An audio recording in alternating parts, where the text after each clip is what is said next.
Slavery is back.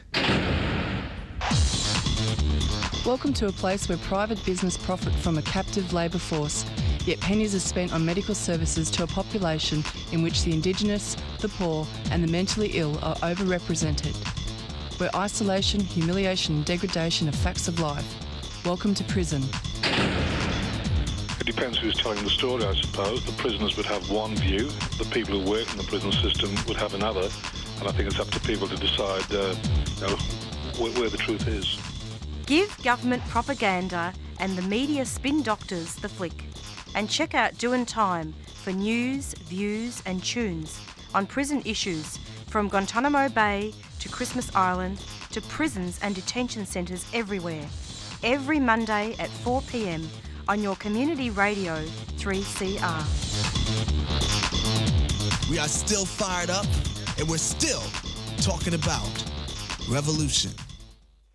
Hello and welcome to the Doin Time show.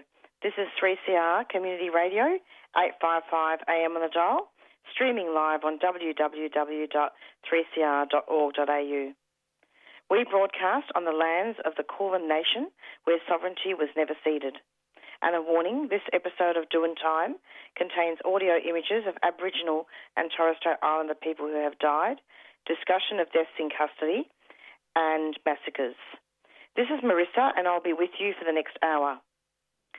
We have a special broadcast dedicated to Naidoc Week where we all honour First Nations peoples in prison, and the Doin Time show is also committed to building the movement to stop Aboriginal deaths in custody. I think of several things during Naidoc. The first is that week in, week out, the Doin Time show is broadcasting a lot of violations of human rights. And during Naidoc week, it's always lovely to be able to look at some celebration, although celebrations are often excluded in prisons.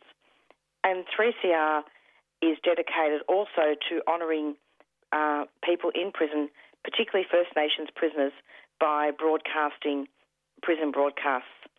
Tune into 3CR and listen to those throughout the week. I also think of Sam Watson from Queensland, Uncle Sam.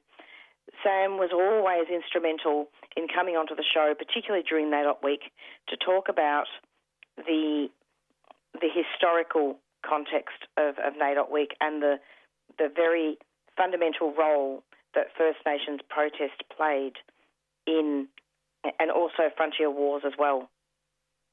And now protest is still evident, but there are more celebrations. Today's show will be primarily concentrating on Aboriginal content, but also looking at education and some of the things that are being put into the curriculum. We have a number of Myall Creek committee members that will be interviewed. I am hoping first up to be interviewing Uncle Kelvin Brown, who is a Myall Creek committee member and is the first Aboriginal councillor for Inverell Shire. And I'm hoping to have him on. He's a respected elder, to speak with him about the curriculum and how recently Myall Creek Massacre has been incorporated into the curriculum in New South Wales by the Department of Education. So hopefully we'll be able to find him and speak to him. He may be in a remote area, and I think there's a fault with the line, but I'm hoping we will speak to him. If not, we will speak with him next week, and we already have a time locked in for next Monday for that. Then after that, we'll bring you an interview with Erica Dixon, who's a First Nations recent graduate from NAISDA, and she's also a Myall Creek committee member and has done a lot of work in dance, and she's formed her own company as well. So we'll speak to her about that. Finally, we'll speak with Kuyan Mitchell, and he is from a company called Impact Policy, and he does amazing work in the community. All of the people that I'm interviewing today are happy to share their stories, and they will tell me what land they're on and where they live during their introductions. Just before we begin our interviews, I will just give a very brief history of Naidoc.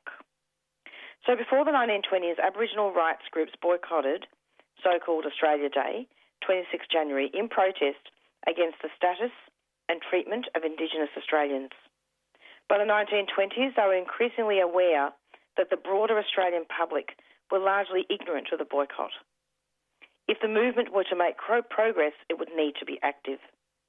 Several organisations emerged to fill this role, particularly the Australian Aborigines Progressive Association in 1924 and the Australian Aborigines League in 1932.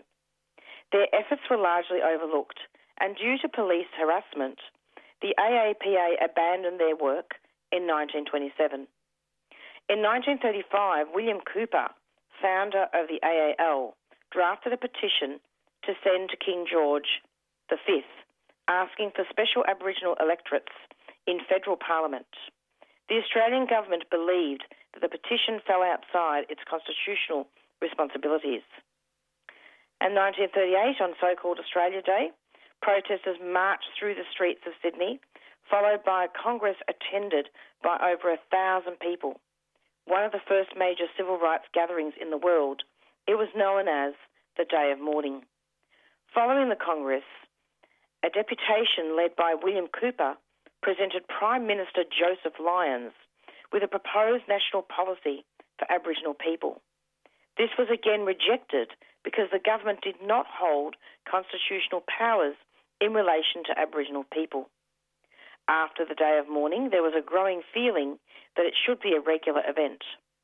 In 1939, William Cooper wrote to the National Missionary Council of Australia to seek their assistance in supporting and promoting an annual event.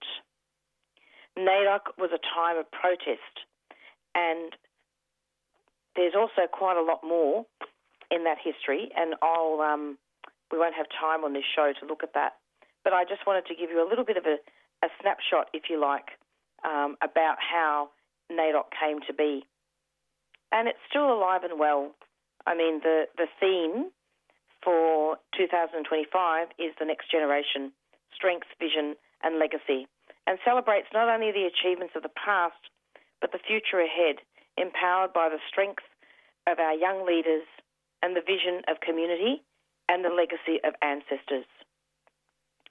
And the Naidoc journey began as a movement for recognition and rights, sparked by Indigenous communities who saw a future built on justice and equality. And over the decades, it has grown into a powerful national celebration, a testament to the enduring strength of Aboriginal and Torres Strait Islander peoples. As we commemorate this 50-year legacy, we also look forward, honouring the next generation who will carry the torch, shaping the future with courage, insight and deep respect for our roots. Guided by the wisdom of our elders and the groundwork laid by our forebears, each Naidoc week reinforces our vision for an Australia where Indigenous voices are not only heard, but lead the way. This year, the National Naidoc Committee takes an important step towards independence, embracing self-determination as a model for the next generation. With every story shared, every act of resilience remembered, and every cultural practice celebrated, we honour a legacy that reaches far into the past and extends into the future. As we celebrate this milestone, we look towards the next 50 years with excitement and confidence, while every day ensuring that Naidoc remains a movement grounded in community-led vision and integrity.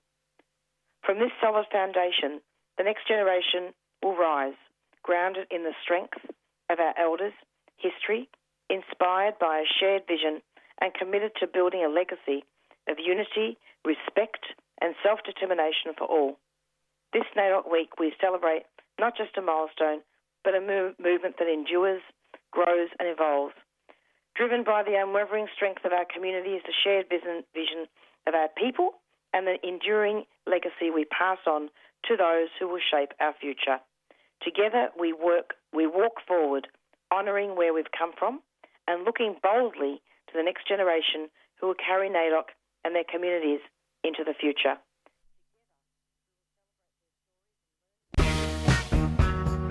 3CR, your station, your voice. Do a bit of disrupting and cause a bit of ruckus in the colony. Always was, always will be. Not celebrate Australia, but instead pay homage to the resistance of First Nations people against this illegal colonial occupation. 3CR, your station, your voice. This country's black future is afire with the right season, that burning school fire. And in case people have just tuned in, this is the Doin Time show, and it's a special broadcast for Naidoc Week. This is Marissa, and I was just reading out a little bit of history in regards to Naidoc while we looked for Uncle Kelvin. Hello, How Uncle, are you, welcome. my darling? What happened? Oh, I was on another call and till I came into your time break. I do apologise for that. No, that's okay. That's okay. At least we've got you. Uncle Kelvin, it's so lovely to have you. What land, can you just tell listeners what land you're on?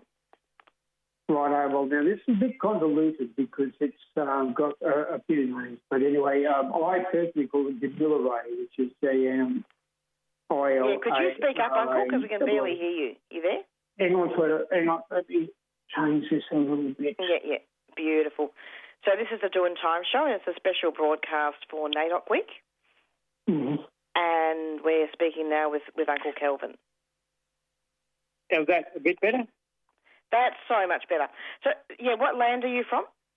Gamilarray, which is also called Gamilaroi, Gomeroi, but I personally call it Gamilarray.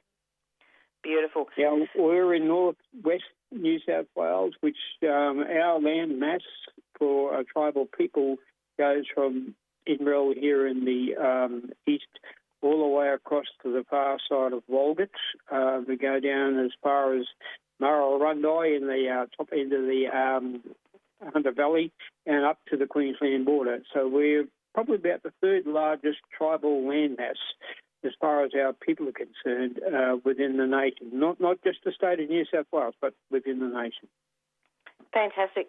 Now, Uncle, we're kind of a little bit pressed for time now, so we may have to do a fuller interview next week with you. That's all right. But I'm wondering if you could just tell us a little. We were speaking off air, and you're a Myall Creek committee member, aren't you? Yes, I am. And you're also in the council as well? Yes, I am. But could you just tell us a little bit about the curriculum and how the Myall Creek Massacre has now been put into the curriculum? Is that right? Yeah, now, what happened was that for quite a number of years, the Myall Creek Massacre that happened back in 1838, 10th of June, came into play. And what happened was that we commemorated that by creating a memorial out there at Myall Creek itself. Now, for many years, people denied, the fact that, one, that a massacre occurred, and two, if it did, well, we'll just keep it under wraps because of the fact that we don't want people to know about it. But then as people got to know a little bit more about the background of it and so forth, back in the year 2000 or just before that, a group of people came together and said, well, we would like to create a memorial, and that's what they did. And it has now been in place for 25 years this year. So there's 25 years since we've had the memorial in place. Now, a lot of people were saying, well, hang on, how is it that a lot of people don't know about it? It's about education, it's about awareness, it's about knowledge giving and so forth. I'm not a big fan of the word awareness, so I'd rather say knowledge giving.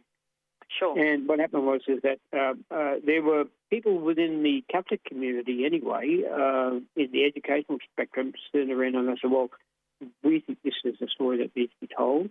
And they have been doing it for quite a number of years. But just recently, as of last year, the New South Wales Department of Education wanted to create a curriculum process where the story of Myall Creek would be told. And so they did. And so the Board of Education, the Board of Studies, turned around and said, all right, how do we move forward? And they created an entire curriculum process around the history, the song lines and the story of Myall Creek. And it has now been passed into their curriculum process as of October, November last year, and it is now a reality. Now, the thing is, they did the right thing. They rang up the committee, which I'm a member, which is the Myall Creek, Friends of Myall Creek National Committee, and said, look, we want to do this, but we want to do it correctly. Do we have your permission? Because we are the custodians and the guardians of Myall Creek. And they said, do we have your permission to go forward with this? And we said, without a doubt, no problems whatsoever. If you're going to tell the history, the story, and the song lines of what happened to those lovely, beautiful people that died, 187 years ago at Myall Creek, we're with you all the way. And that's where it is at the moment, and that's where we're going to. Because all we need to do is not just tell the history of it. History is history. That's bits and pieces. That's data. And then there's the story. There's the story, which is to say the little bits in between. And then we get to the song lines, which is we talk about everything. The history, the story, the song lines about everything that happened out at Myall Creek. We know it was a tragic event. We know that it's ongoing. But the thing is, we don't see the tragic history of Myall Creek as being the be and all and go and pointing fingers at people and saying, oh, this mob did this, or, or this mob did that. We don't come along and say guilt. Oh, I'm going to put a guilt trip on you to say you did this and you did that. No, we don't do that. At Myall Creek, what we do is we recognise the traumatic trauma that was created, but we twisted it around and said, let's do something this is manageable and right and appropriate to say we can move forward together, because it was white people that committed the tragedy, but it was also white people that gave it justice under the judicial system. It was a two-way process here. And the Aboriginal people that are part of the ideology to say, well, do we have to keep going out there and say to people, oh poor bugger me, we're going to keep saying guilt, guilt, guilt, blame, blame, blame, when we can say, regardless of the fact that people might feel guilty about something, or regardless of the fact that white people might be blamed for it, can't we just get along? Can't we just come along and say to each other, we recognise the history of it, we recognise the story of it, we recognise the song lines, and let's just get on together, because that's what we want to do. It is not taking away any of the guilt or the blame that was attributed to Myall Creek. What we're saying is we need to move forward together as a nation, not just locally or state or territorially or anything else, but as an entire nation. We've got to move forward together. If we keep poking fingers at each other consistently, we're going to just create enemies where there aren't any enemies. And we say to each other, let's get on and let's take each other by the hand and walk forward to say there is a hope for a better future for Australia. The best way to do it is together. Does that help you out, Bub? Black wine or brindle? That's too, darling, yes. Uncle, it's so lovely to have you. Now, can you share with us a little bit about your story in the family, for your family? Oh, well, see, I'm a third-generation soldier. My grandfather, who was a white man on my mother's side, he fought alongside the Anzacs at Gallipoli. So he was not an Anzac, but he fought alongside them. And so, therefore, I'm a Gallipoli grandson and so forth. During the Second World War, my father, who was what they call a Long Gully Black, who came out the other side of Tinga there, he stood up and he said, there's got to be better things to do with my life rather than just being treated the way that I am in culture and society and everything else. He said, one of the better ways that I can do with myself is to go out and make a mark. And the way he did it was that he signed up for the Second World War. He journeyed through, after his training and development and so forth as a soldier, he went overseas to North Africa, and my father actually fought from Cairo in Egypt all the way up to Libya, and my father is a rat of Tobruk. He fought for it. They lost it. They fought for it again and reclaimed Tobruk. My father is a rat of Tobruk, so that's the first part. The second part is that my uncle, about 6 months later, joined up as well. But unlike my dad, he didn't get to go to the to North Africa.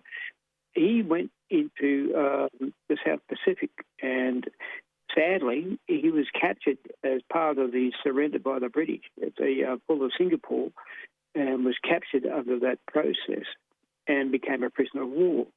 He then was a prisoner of war for 3.5 years in the infamous Japanese prisoner of war camp, Changi.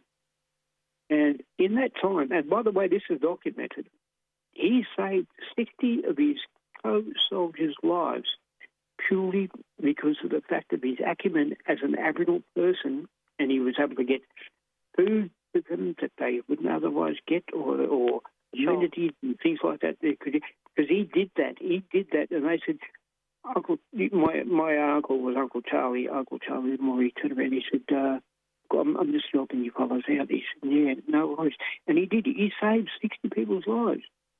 So with the advent of my grandfather being a military veteran, my dad being North African World War II, my uncle being prisoner of war World War II, I joined up for my own military service, and I served 7 years in the Royal Australian Signals Corps Australia in defence of this country and this nation, and I received the rank of corporal as part of that process. To me, I believe the defence of one's nation is paramount. You cannot do any better service than that, to stand up for your own country and your own being and everything. But I also had a pedigree. The people that stepped up before me, my grandfather, my father and my uncle, they were my leading lights. And tell you what, I would not turn back for one instance. Uncle, you know what? That is a show in itself to talk about the military and First Nations participation and the way that some colonisation actually stopped a lot of First Nations people from being recognised in the military. But it's great. I mean, I acknowledge your story absolutely as well. Are you there? The thing is, there are some aspects of military service when it comes to First Nations people that is sadly still being denied. Sure. But there are step forwards. If you go to individual places, some people say, oh, we remember them. You know, we remember those blackfellas that stood up and made themselves counted. And we recognise that. That's in individual places. But when it comes to states and territories, and even nationally, it's a little bit harder. Absolutely. We know that, when it comes to New South Wales in particular, I thought one of the best things that we ever did was the wreath-laying ceremony at Side Park every year around about Anzac time and all of that sort of stuff. And that is absolutely wonderful. But we should have that recognition throughout every single state and territory to say we recognise the value and the service of Aboriginal people in regards to military. That's right. Because it's just given. You know, Uncle, I think we're going to have to continue this discussion next week because I was meant to have you on at 4 o'clock. And yes, then, I apologise for that. No, it's okay. But I just don't want, you know, I deeply honour your story and what you're saying, but I'm going to have to move on to Erica Dixon now, who's a dancer. By the way, say good day to Erica. She's my girl. I love her dearly. I know her personally. Of course. And that's she's another committee member, isn't she? Yes, she is. She's one of our associates. Wonderful. And then after that, we'll be speaking to Kuyan, hopefully, from Impact Policy. So it's so amazing. Before you go, though, let's next week talk about Naidoc Week. Yes. And look at, you can maybe give a report back on that. By all means. Please be on Love time, you dearly. All the best to you and your listeners. Wonderful. Thank you so much, Uncle Kelvin. See you, sweetheart. Take care. Bye. Bye. Tune in to the Beyond the Bars prison broadcast during Naidoc Week 2025. Listen to 3CR each weekday at 11 a.m. from Monday the 7th through to Friday the 11th of July. We'll be taking you inside 6 Victorian prisons: Dame Phillip Frost Centre, Barwon Prison, Fulham Correctional Centre, Middleton Prison, Margonique Correctional Centre and Port Phillip Prison. We'll be connecting with culture and community. There'll be stories, songs, opinions and poems from the men and women inside. The shows will be live on 3CR 855 on your AM dial, 3CR digital and streaming via our website or on the Community Radio Plus app. Head to the website 3cr.org.au/Beyond the Bars 2025 for more information.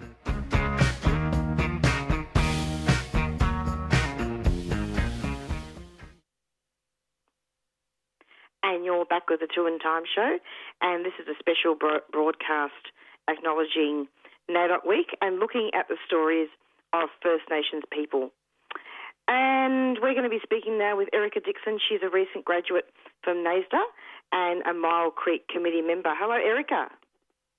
Hi. Hi, I'm so sorry.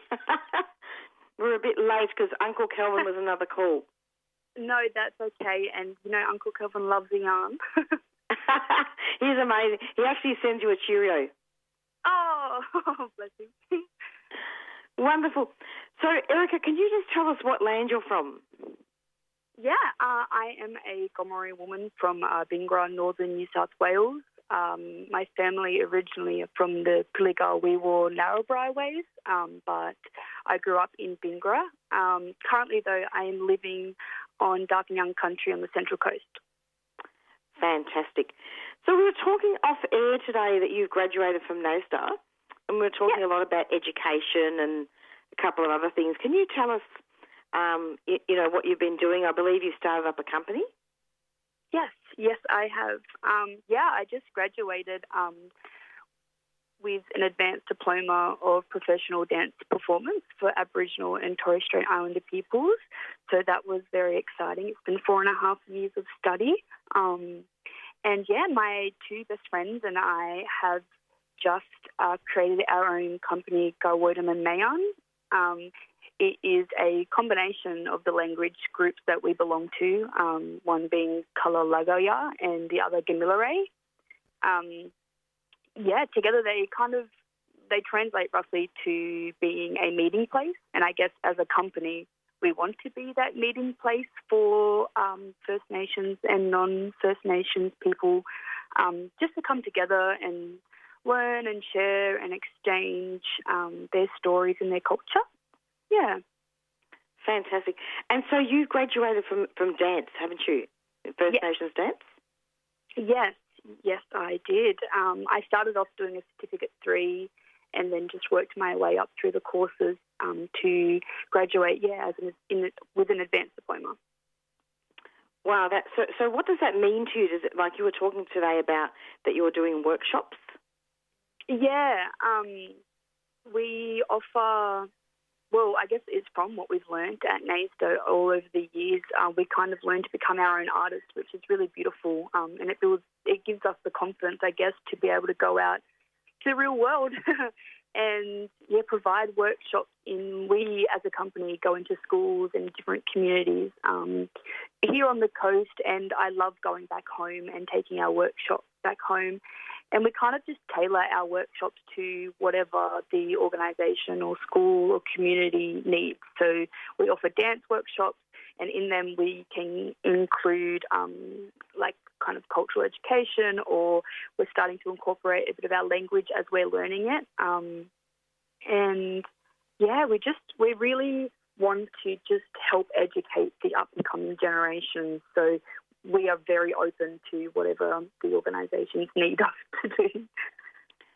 That's so central and so important. I'm not sure if you're listening in, but Uncle was talking a lot about education as well during the first interview, and I don't know how on earth I actually fitted everything in because he was a bit late, but he spoke a lot about Myall Creek and about how the Myall Creek Massacre is a part of the curriculum now in New South Wales.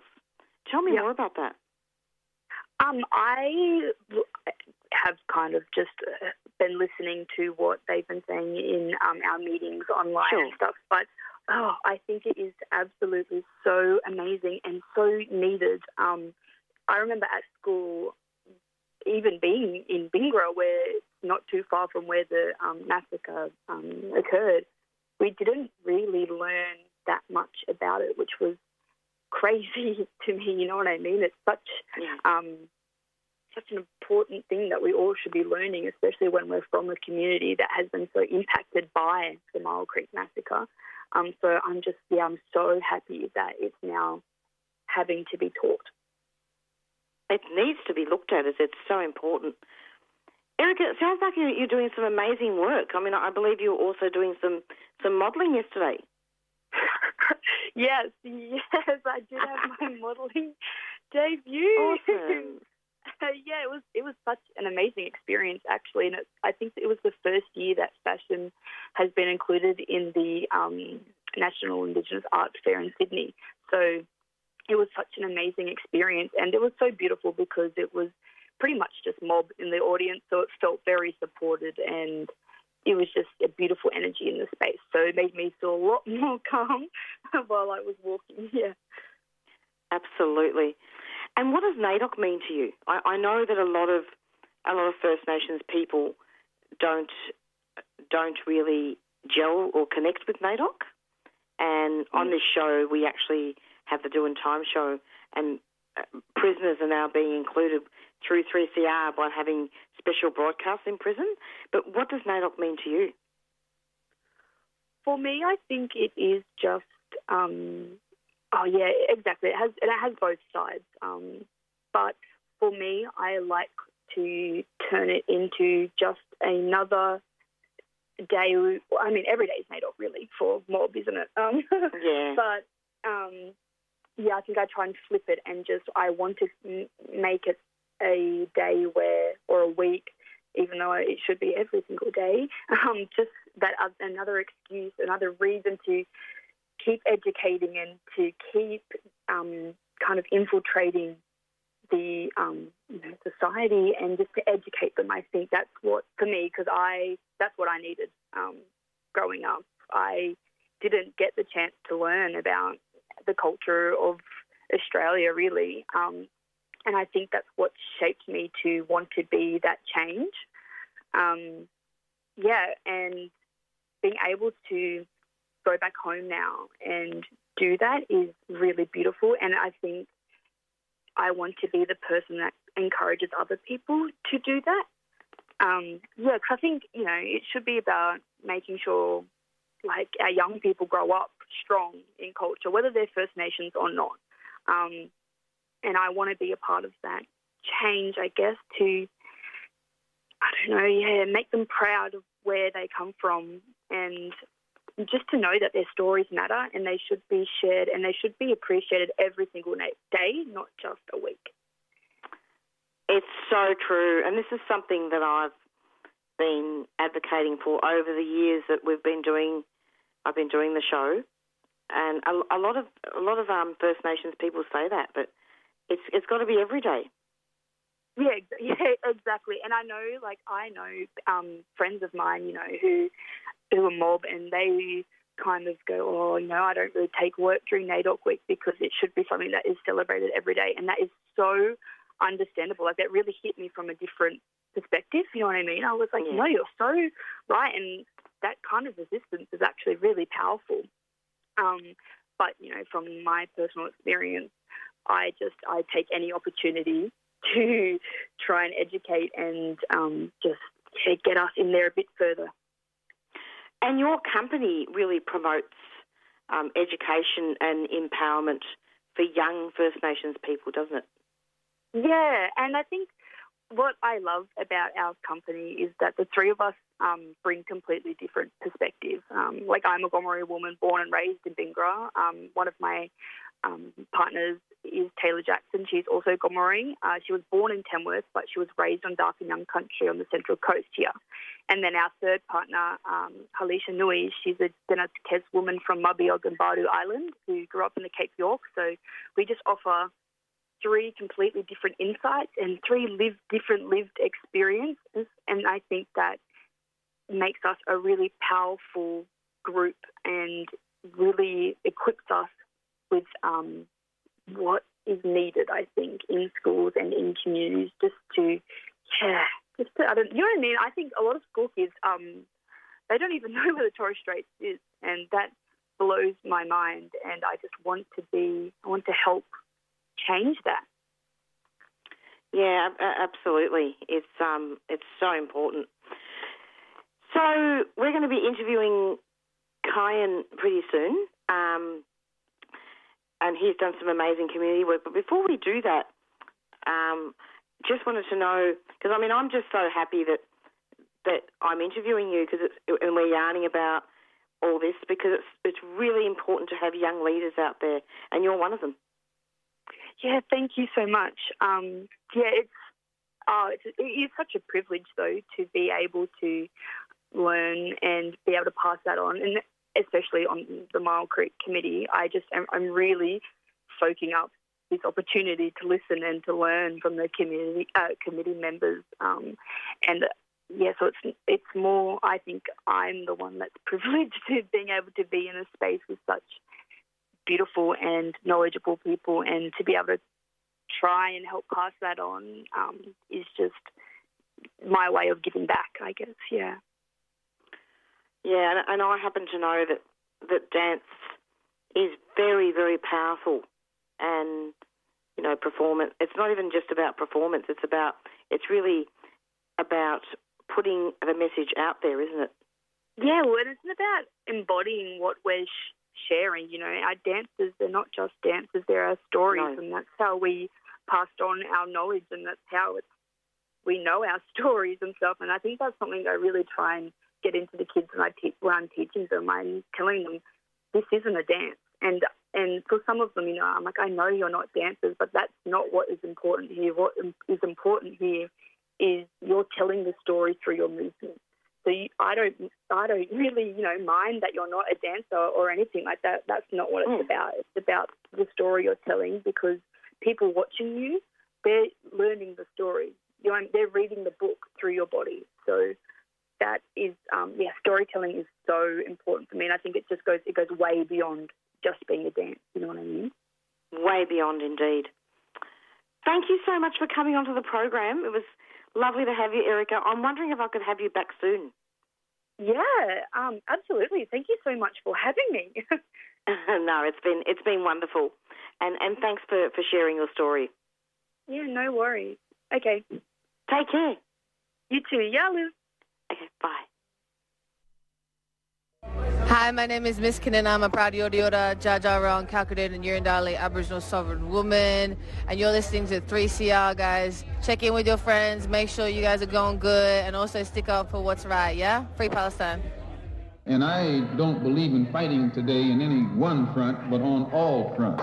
In fact, I'm a black nationalist freedom fighter. This country is a nation of thieves. Now, we're never going to get justice here in these filthy racist courts here. Our people have been massacred, and we're not supposed to grieve for that. We've got to do something more drastic if we're serious about this. Move over, or we gonna move on over you. Yilliman with Kieran Stewart-Asherton on 3CR dives deep into Indigenous resistance and global anti-colonial struggles. Featuring frontline activists, it confronts Australia's identity, challenges power structures and fuels revolutionary discourse. Wednesdays, 12 to 1 p.m.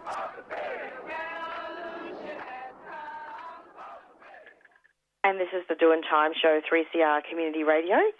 And we spoke to Uncle Kelvin first, who was late.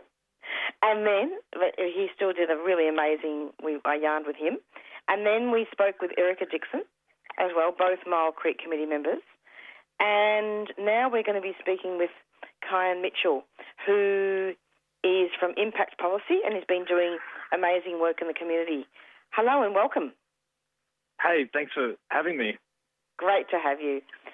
So can we start by you telling us what land you're from? Yes, I'm a Wiradjuri and Ngunnawal man on my mother's side, born and raised in Cowra, New South Wales, on Wiradjuri country. I'm a Bunjalung man on my father's side. So lovely to have you. Yeah. Yeah, What was so I that was just going to last add up. I've been living here in Gadigal country since I was about a teenager, though. So I've been in Sydney here for a long time. Oh, thanks for adding that, because it's always important, isn't it, to say where you're living too. Definitely. So, Kuyan, can you tell us a little bit about yourself, what sort of community work you've been doing and what Naidoc means to you? Yeah, I guess at Impact Policy, we're a small Aboriginal consultancy firm. We do a lot around social policy and different commerce pieces, as well as a lot of co-design, being that linchpin and working between government and community. A lot of our work is between government and community. I guess for us, a lot of us, the blackfellas, I was listening to Yarn before, where there's so much lived experience within our mob. Within our team, there's a lot of professional and lived experience in and around the public sector and different institutions that, historically, and it's an ongoing history, brought a lot of destruction and trauma to our people. So I guess our work really centres around bettering outcomes, particularly for our families and young people. In regard to Naidoc, I was really enjoying the yarn just before. I think there's some really good points raised where there is a danger of, putting things aside for 1 week and things that should be happening all the time and conversations that should be happening all the time, but also acknowledging that it's a really good opportunity to celebrate our culture and community. And much like a lot of things with our mob, that celebration often comes with a real undertone of protest and resilience and holding really important discussions. And I think it's a good opportunity to bring other mob and non-Indigenous people to the table for discussions in the spaces that probably exist week to week, but we can really open doors and invite people in. That's really important, isn't it?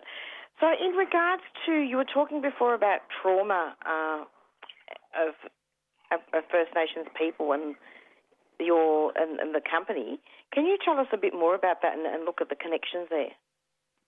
Yeah, I think there's real opportunity at the moment with Close the Gap and the priority reforms. A lot of these opportunities aren't being met, but there's opportunity to tap into the expertise of mob, whether it's lived experience, professional experience, and to really do really important pieces of work around social policy, around co-designing programs for young people, things like this where we are led by mob in community. We know that our people have always known what we need, and it's really about transferring power and agency to people to make decisions for themselves. And I think, at Impact Policy, we're policy writers, we're co-designers, we have experience in the public sector. So I guess a big part of what we do is we try and use our skills and expertise to elevate mob to have a voice for themselves. And how is that done? I think we're really big believers in co-design, so as consultants, and also, as many of us used to work in the public sector ourselves, it's about acknowledging the imbalances of power that when policies being made or programs are designed, historically and even now, unfortunately, decisions are made for mob on behalf of mob. And when people are going to talk in our communities, we know that it's usually extractful, going in, taking out bits of information that suit a bigger narrative, and there's not a real handing over of power to mob. So I think a lot of the education that we do and a lot of the work that we do, we try and model that people are the experts of their own lives and really be purposeful in how we guide others to hand over power. Exactly. I mean, there's no point is there in having events and thanking mining companies for causing destruction to the earth in a way. Yeah, and I think that's right. I think we really, as a country almost, I think, have to be really humble and be able to acknowledge that the way of doing things traditionally, the power imbalances that we have in this country have been built on purpose, to disempower our mob, and it's really a lot of what we care about is bringing power back to the community. If there's decisions being made that affect Aboriginal people, we should not only just have a voice at the table, but we should have decision-making power. And what's your vision for the community work that you're doing? Your own vision? I think for us at Impact, I think it's something that we really talk about a lot and share is, I guess, how all these things intersect. We just had Sister talking about, the importance of dance and culture, and, we're a social policy firm, but, for Naidoc Week, we'll be out there doing cultural stuff with young people, doing comms pieces, holding space for mob to meet and talk. And I guess for us, it's really about understanding how, government institutions or different institutions and systems interact with us as people, and that for us, change doesn't come in one way. Change has to come at all fronts at all times. Culture is so important. There's the financial side of empowering our mob, as well as influencing and changing the way that systems work, and it's about that holistic picture. And I think Aboriginal people understand that really well. It's about translating that for the rest of Australia. So important. And what about in terms of your own family? And has your family been affected by stolen generation and colonisation?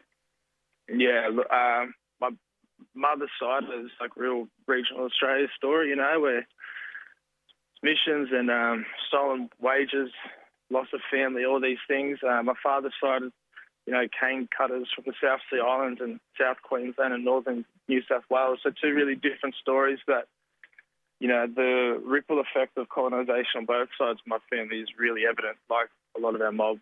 I think, a really big one for me and my generation is, trying to reclaim culture and knowledge that was outlawed and lost. And I think, when we're talking about Naidoc Week and events like this, they're really like just opportunities. For me, like one of the most important factors is young people get an opportunity to tap in to some of that, because we know how scarce culture can be in our day-to-day lives, and it has been for a while now. I think, when we're talking about the impacts of colonisation, one of the biggest impacts for my mob and many of our mobs, particularly on the eastern side of New South Wales, is that loss of culture. So something I am excited about for this week is being able to do some of that cultural work around Sydney. That's fantastic, isn't it? Because there's a lot of events happening, isn't there?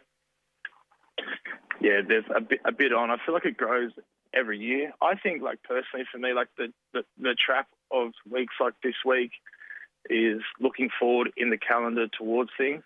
And I think the opportunity is, okay, this is something that there's a want and a need for. Maybe there's things happening all of the time that we're not aware of, but how do we bring these celebrations and these conversations into our lives, into our workspaces, our families and communities every week, every month? How do we create space for young people to access these sorts of comings together? I really feel like that's our next step forward. It really is. And you were just talking before about stolen wages, and can you imagine all that transgenerational trauma arising out of all those stolen wages, and the loss of work? It's sort of like it's a big conversation that you don't really hear a lot of, at least in my experience. I think like Australia as a country uses really selective language when describing what has happened and the impacts of it, which I think is problematic. I remember being a younger man and hearing Scott Morrison on national TV say that there wasn't slavery in Australia, and that sort of language really freaks Australia out. But that's really what it is, and we look overseas and we make our judgments there. But unfortunately, like slavery was a really recent thing, and people in my family were alive to see it, unfortunately. And it's definitely needs to be acknowledged better here. Oh, yeah, ScoMo made a lot of comments about that. Yeah, I remember it well. I was pretty shocked, eh? Oh, my God, I'm not shocked anymore by what politicians do anymore. It's just... Look, you know, colonisation is alive and well in the colony, isn't it? And, you know, although it's wonderful that Naidoc brings joy and we do have to, you know, have positives and, you know, it's important. But at the same time, we also need to always acknowledge that there is colonisation and it is there, and we need to work within that framework to make things better. Yeah, I think, like you said, like the risk of Naidoc, you know, is like having worked in the public sector before, there can be Naidoc events that go over half a day that people talk about in their workplace or present on for weeks or months at a time, and it holds space for things that are meaningful or just as meaningful, because we know that change takes consistency, you know. Mob are resilient, community are resilient, we're consistent, we have been for a long time without a lot of reward or support.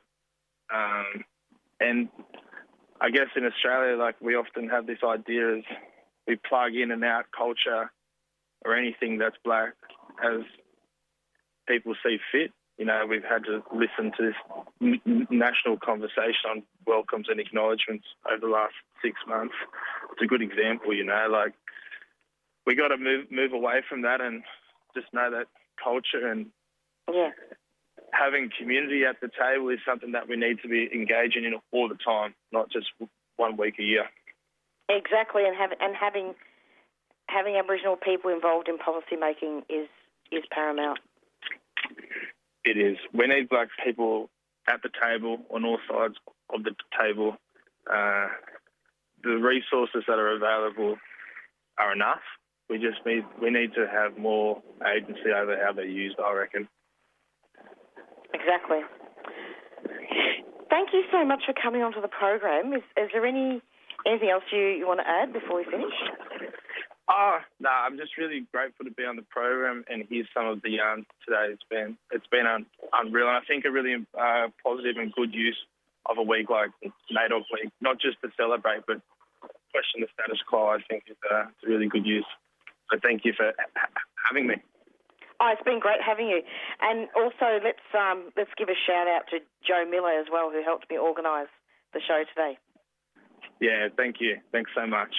And also, thank you to Erica and Uncle Kelvin as well for coming onto the show. The three of you were just really awesome about talking about your stories and looking at Naidoc not just as celebration, but also looking at the opportunities for sharing culture and education. Yeah, deadly. Thank you very much. Take care. Talk to you soon. Thanks. Bye. 3CR. Stay tuned, stay radical. We demand the full restoration of all Indigenous lands and resources, and we demand the immediate cessation of all forms of exploitation and destruction of our land. We're here to remind you of our sovereignty and our original demands from day one. It started with intentional genocide of our people around the round table in England. It's all lies here. Everything's a lie. There's a great opportunity right now to step into a sovereign, independent republic. We demand a treaty. We demand our lands back. We demand to stop black death in custody.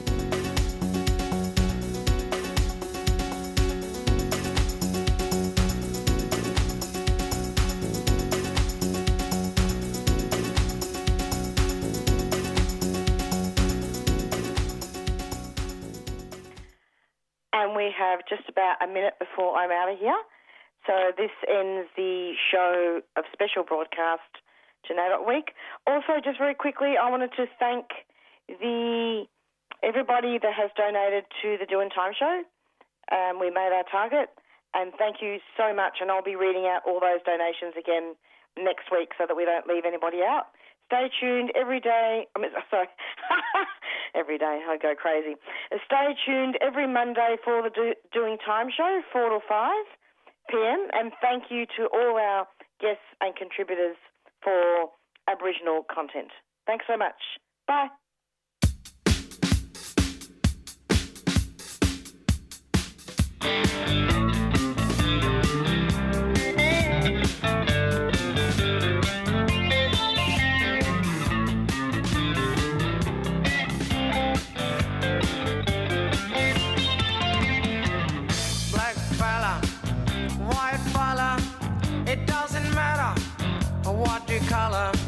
As long as you a true fella, as long as you a real fella. All the people of different races with different lives in different places. It doesn't matter what your name is.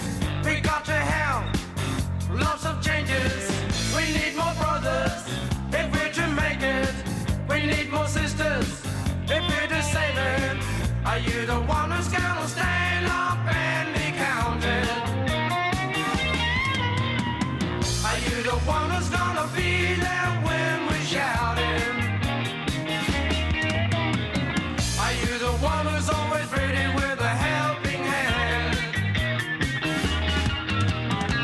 Are you the one who understands this family plan? Black fella, white fella, a yellow fella, any fella, it doesn't matter what you color, as long as you a true fella. All the people of different races with different lives in different places. It doesn't matter which religions, it's all the same where the ship is sinking. We need more brothers if we're to make it. We need more sisters if we're to save it. Are you the one who's gonna stand up and be counted? Are you the one who's gonna be there when we shout it? Are you the one who's always ready with a helping hand? You've been listening to a 3CR podcast produced in the studios of independent community radio station 3CR in Melbourne, Australia. For more information, go to allthews.3cr.org.au.